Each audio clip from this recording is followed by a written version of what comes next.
Thank you. दिल की सुन web series आपकी आ रही है, 1-2 पार्ट्स आ भी चुके हैं, लोगों को काफ़ी पसंद आ रहे हैं। मैंने भी एक देखा, बहुत ही ब्यूटीफुल है। तो बताइए कि कैसा रहा एक्सपीरियंस अब तक का? यार बहुत ओवरवेलमिंग रहा है एक्चुअली। जब आप कोई चीज़ बनाते हैं तो आपको लगता ही है कि आप दिल से बना रहे हैं और आप उम्मीद करते हैं कि लोगों को पसंद आएगी, लेकिन इतना पसंद आएगी ये मुझे नहीं पता था। मुझे पता था कि ये जो भी मैं बना रही हूँ वो नीड ऑफ द आवर है, सबको इसकी ज़रूरत है इस वक्त। इतना पता था कि कहीं ना कहीं ये कुछ बदलाव ज़रूर लाएगी लोगों की ज़िंदगी में, मगर इतना इससे पॉजिटिवली लोग लेंगे, ये बहुत ओवरवेलमिंग हार्ट वार्मिंग फीलिंग है। मतलब मैं कई बार जब कमेंट्स पढ़ती हूँ, सच में मेरी आँख में आंसू आ जाते हैं कि जब एक चीज़ होती है ना, एक तो आप अपने प्रोफेशन के लिए करते हो और एक आप अपने पर्पस के लिए करते हो।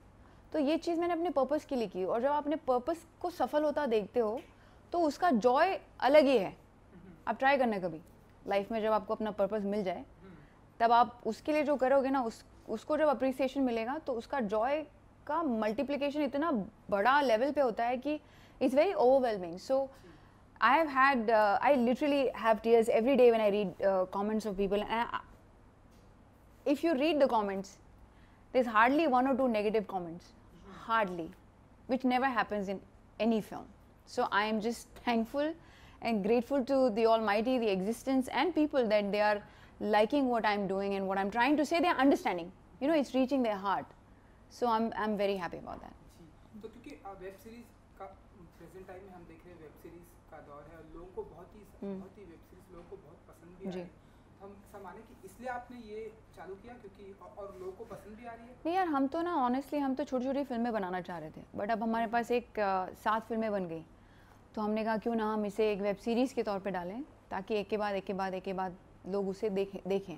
हालांकि कोई कनेक्शन नहीं है एक दूसरी फिल्म का, लेकिन अगर आप लार्जर व्यू में देखें तो हर फिल्म कनेक्टेड है लाइफ से, लाइफ व्यू से। तो इसलिए हमने इसको वेब सीरीज़ में बनाया। ऑल्सो इसलिए बनाया कि शॉर्टर फॉर्मेट पे इसलिए बनाया क्योंकि आजकल लोगों का अटेंशन स्पैन बहुत छोटा है। छोटी छोटी बातों में अगर आप अपना पॉइंट ऑफ व्यू क्लियर कर दें तो there is nothing like it. तो हमने बड़ी ही सोच के 6-7 महीने हमने प्री प्रोडक्शन में लिए, एक स्टोरी को सोचा पूरी तरह से, उसमें कितना छोटा कर सकते हैं, कैसे कर सकते हैं कि स्टोरी भी ख़राब ना हो। जैसे कंपैशन थी, वो 9 मिनट की या 10 मिनट की फिल्म है, और उसमें हम उससे छोटा कर ही नहीं सकते। वो मर के हमने इतनी छोटी की है।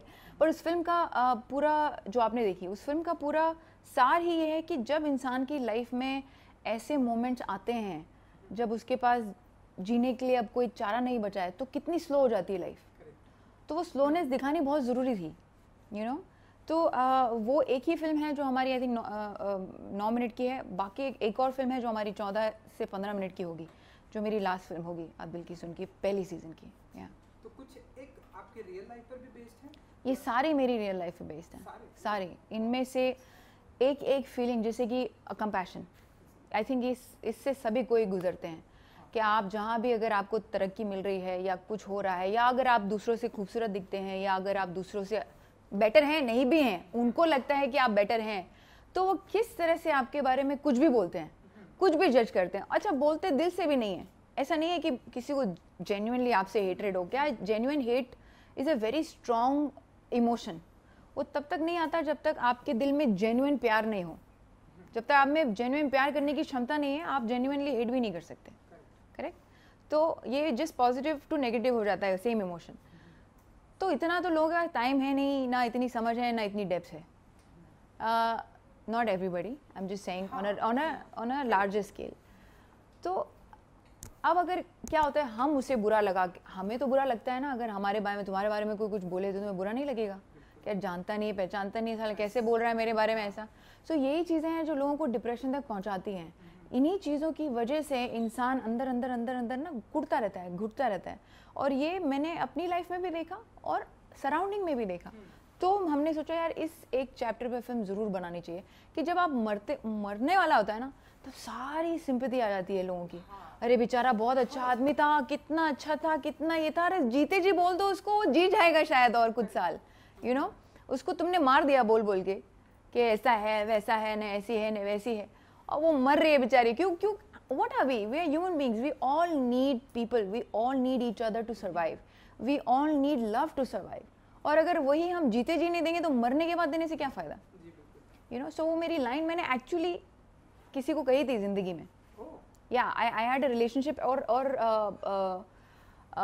वो मुझे हमेशा कहता था कि अरे जब टाइम आएगा तो कर लेंगे, जब टाइम आएगा तो कर लेंगे. And when actually I wanted to die and I committed suicide and when I came back, so then I had to leave the relationship and I used to say that did I have to really die to get your love? So वो line actually मैंने ही लिखी है कि प्यार पाने के लिए मरना ज़रूरी है क्या? You know? So these are actually inspired by my life. Even Mercy. Mercy is inspired by an incident that took place in my life when I was shooting ये मेरी लाइफ है. और मुझे फ़ोन आया कि आपके भाई की किसी ने गर्दन काट दी है. So imagine I'm shooting a very happy scene और मुझे समझ नहीं आ रहा है कि मैं क्या करूँ. और मेरे भाई रिजवान के साथ ही ऐसा हुआ था जिसके साथ मैंने ये फिल्म शूट की है. तो मुझे समझ नहीं आया कि मैं क्या करूँ यार. तो सेट छोड़ के नहीं जा सकते, इतना कट टू कट है. So I requested the producers please I have to go, my brother is in ICU. उसकी गर्दन कट गई. मुझे फ़ोन पे बताया जा रहा है कि वो ICU में है, उसकी गर्दन पे 50 टाँके आए हैं और 2 लड़कों ने उसे रोड पे उसकी गर्लफ्रेंड के साथ छेड़छाड़ की और उसको काट दिया. किसके पास चाकू था, उसने लड़ाई की होगी तो काट दिया. तो वो जो मेरा सफ़र था मेरे सेट से जो साकीनाका में था, वहाँ से अंधेरी हॉस्पिटल तक पहुँचने का, उस सफ़र में मैंने इन 2 लड़कों को जिन्होंने मेरे भाई के साथ ऐसा किया, कैसे कैसे टॉर्चर करना है सब समझ लिया. बिकॉज पहला आपका गुस्से में आप यही रिएक्ट करते हैं ना कि मुझे मारना है उसको, अब मैं उसको कैसे सज़ा दिलाऊं, कैसे क्या करूं. मेरे भाई का गला काट दिया, 55 टाँके आए हैं, वो कभी शायद बोल भी नहीं पाए ज़िंदगी में.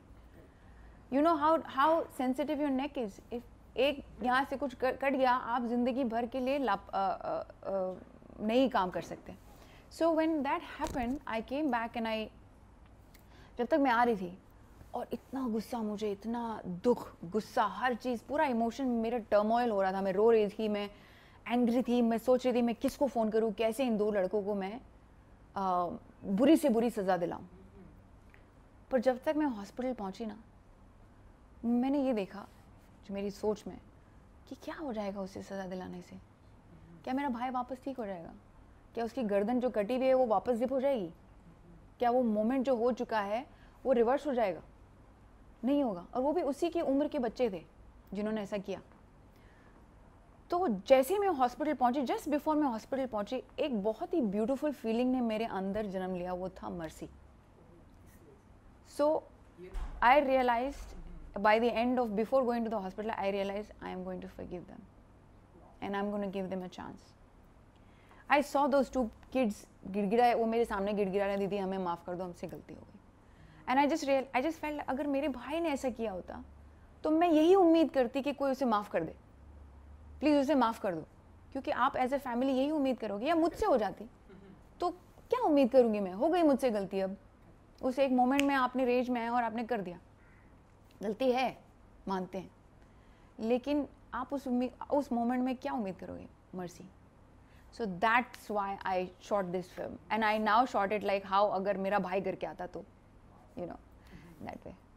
ये तो अभी जस्ट देखना पड़ेगा मुझे. You have to see it. तो ऐसा हम माने कि मतलब आप एक अच्छे राइटर भी बन सकते हैं आप इस तरह से. एक्चुअली मुझे लिखना नहीं आता, मेरे आइडियाज़ बहुत अच्छे हैं. So I have my writers. Sam तो खुद ने लिखी है ये.